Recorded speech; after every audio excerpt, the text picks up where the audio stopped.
24 jam hari ini. Bagi Anda warga Palembang, ada tempat makan baru yang cukup direkomendasikan, wisata kolam susu namanya. Selain menyajikan hidangan yang lezat, restoran ini juga menyajikan konsep pedesaan. Berikut liputan mahasiswa UIN Raden Fatah Palembang untuk pemirsa Sumsel 24 jam.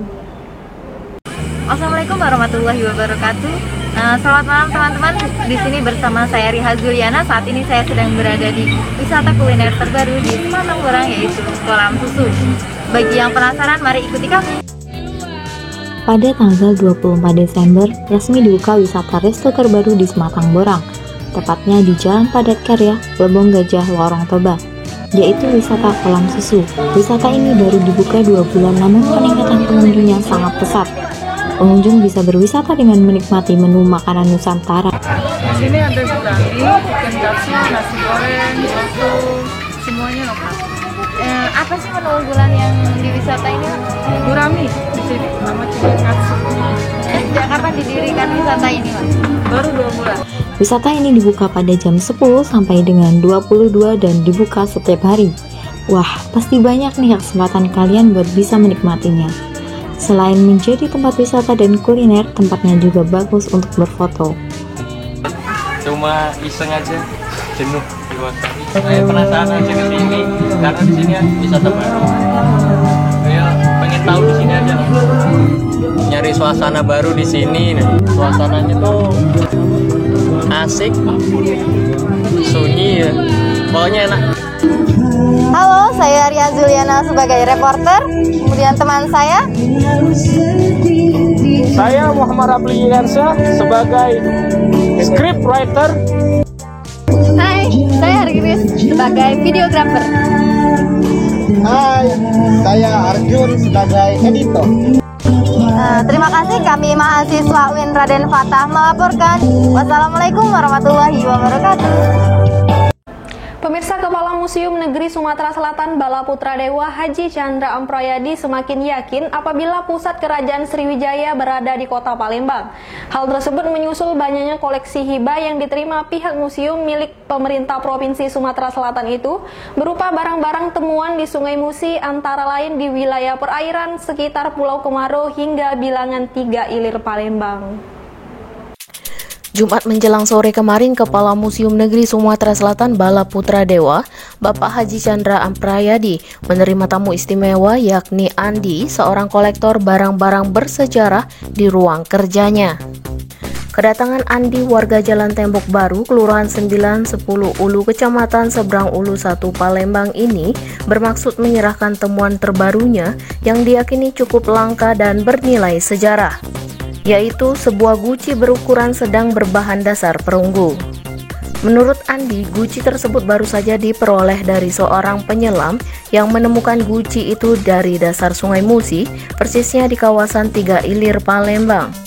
Tanpa pikir panjang, didasari itikat ingin mendedikasi temuan guci yang diyakini berasal dari masa kerajaan Sriwijaya kepada generasi muda, maka Andi langsung mengibahkan ke pihak museum untuk dapat dipamerkan kepada publik. Sementara Kepala Museum Bapak Haji Chandra didampingi Kasih Koleksi dan Konservasi Samsudin dan Kasubag TU Amrullah mengungkapkan bila pihaknya semakin meyakini bahwa pusat kerajaan Sriwijaya benar-benar berada di kota Palembang, tepatnya di wilayah perairan Sungai Musi dari Pulau Kemaro, Pabrik Pusri hingga kawasan 3 Ilir. Keyakinan tersebut, sambung Chandra, didukung banyaknya temuan barang bernilai bersejarah yang berusia ratusan tahun, terutama dari masa kerajaan Sriwijaya.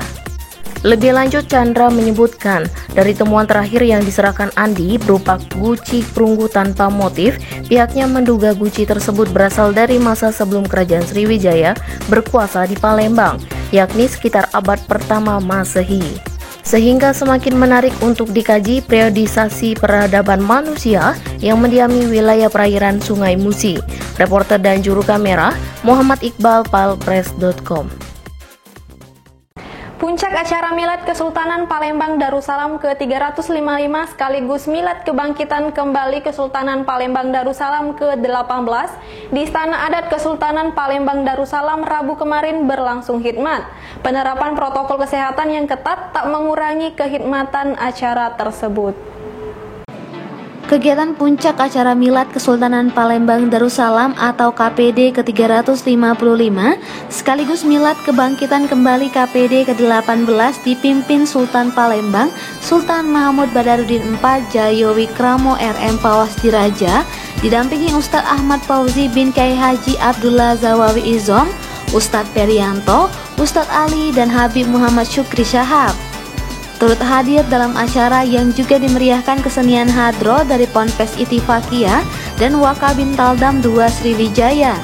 Gubernur Sumsel diwakili staf ahli bidang pemerintahan hukum dan politik Haji Dr. Rosidin Hasan MPDI dan sejumlah pejabat instansi pemerintah dan organisasi di sini. Acara dimulai dengan pembacaan ayat suci Al-Quran, surat Al-Fatihah kepada Sultan Palembang Darussalam, syair Sultan Mahmud Badarudin, sejarah singkat pendirian dan kebangkitan KPD, pembacaan surah Yasin, tahlil dan doa. Lalu wejangan Sultan Palembang Sultan Mahmud Badarudin IV Jayowikramo RM Pawas Diraja dan tausiah oleh Habib Muhammad Syukri Syahab. Sultan Mahmud Badarudin IV Jayowikramo RM Pawas Diraja menjelaskan Milad KPD dan Milad Kebangkitan KPD mendapatkan dukungan dari Pemprov Sumsel. Bahkan pada Milad tahun depan jika COVID-19 tidak ada lagi, diminta agar dapat digelar lebih meriah. Dan dia minta kalau bisa tahun depan lebih meriah lagi, mudah-mudahan tidak ada pandemi COVID. Jadi kita bisa semua melaksanakan kegiatan mulai dari kirab sampai dengan acara puncaknya seperti itu. Kita juga ini merupakan rangkaian.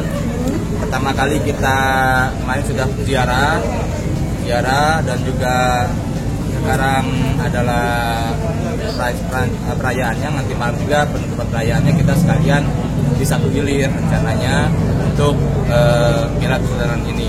Sementara Gubernur Sumsel diwakili staf ahli bidang pemerintahan hukum dan politik Haji Dr. Rosidin Hasan MPDI mengapresiasi kegiatan yang digelar KPD. Dia berharap Kesultanan Palembang Darussalam menjadi cagar budaya di Palembang. Tentunya banyak harapan dari pemerintah Provinsi Sumatera Selatan bagaimana kemudian Kesultanan ini bisa menjadi cagar, khususnya cagar budaya terkait dengan era yang sekarang ini, karena bangsa yang baik adalah bangsa yang bisa mempertahankan kebudayaannya, dan saya kira kebudayaan yang telah dicontohkan oleh Kesultanan Palembang adalah sesuatu yang memang mengedukasi terhadap perilaku kehidupan masyarakat di Sumatera Selatan. Reporter dan juru kamera Budi Iskandar, palpres.com. Berita terakhir Sumsel 24 jam hari ini. Sebanyak 187 personil Satuan Polisi Pamung Praja atau Satpol PP Kota Palembang mendapatkan vaksinasi COVID-19 tahap kedua yang ditujukan untuk pekerja pelayanan publik. Wakil Wali Kota Palembang Fitriyanti Agustinda memantau langsung pelaksanaan vaksinasi yang berlangsung di kantor Satpol PP Palembang. Wakil Wali Kota Palembang Fitriyanti Agustinda mengatakan vaksinasi tahap kedua yang diberikan kepada pekerja pelayanan publik sudah berjalan. Kali ini ia meninjau pelaksanaan vaksinasi di kantor Satpol PP. Ia berharap seluruh aparatur sipil negara di pemerintah Kota Palembang bisa disuntik vaksin Sinovac. Namun yang dapat prioritas adalah mereka yang langsung melayani masyarakat. Kepala Satpol PP Kota Palembang G.A. Putrajaya mengatakan tidak semua personil yang disuntik vaksin Sinovac, tahap permulaan sebanyak 187 personil terlebih dahulu. Karena kita sangat penting, Satpol PP ini merupakan garda terdepan, khususnya di dalam pelaksanaan protokol kesehatan, dan ini dari Dinas Kesehatan termasuk juga dari kecamatan, dari puskesmas turut membantu. Terutama ada 3 puskes ya, macam-macam 3 puskes yang ada di sini, Sukarami, puskes sosial dan Putikayu. Adapun personil yang kita vaksin pada hari ini sekitar 187, dan kita merupakan OPD yang pertama melakukan vaksinasi COVID-19 ini. Reporter dan juru kamera Dian Cahyani Fitri, palpres.com.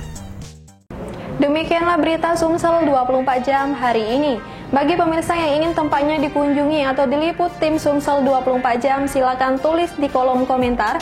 Jangan lupa untuk mendukung program kami lainnya di YouTube channel Palpres Official seperti podcast Cukup Pedes, Budak Lorong, Basing, dan Ternyata Bukan Mistis.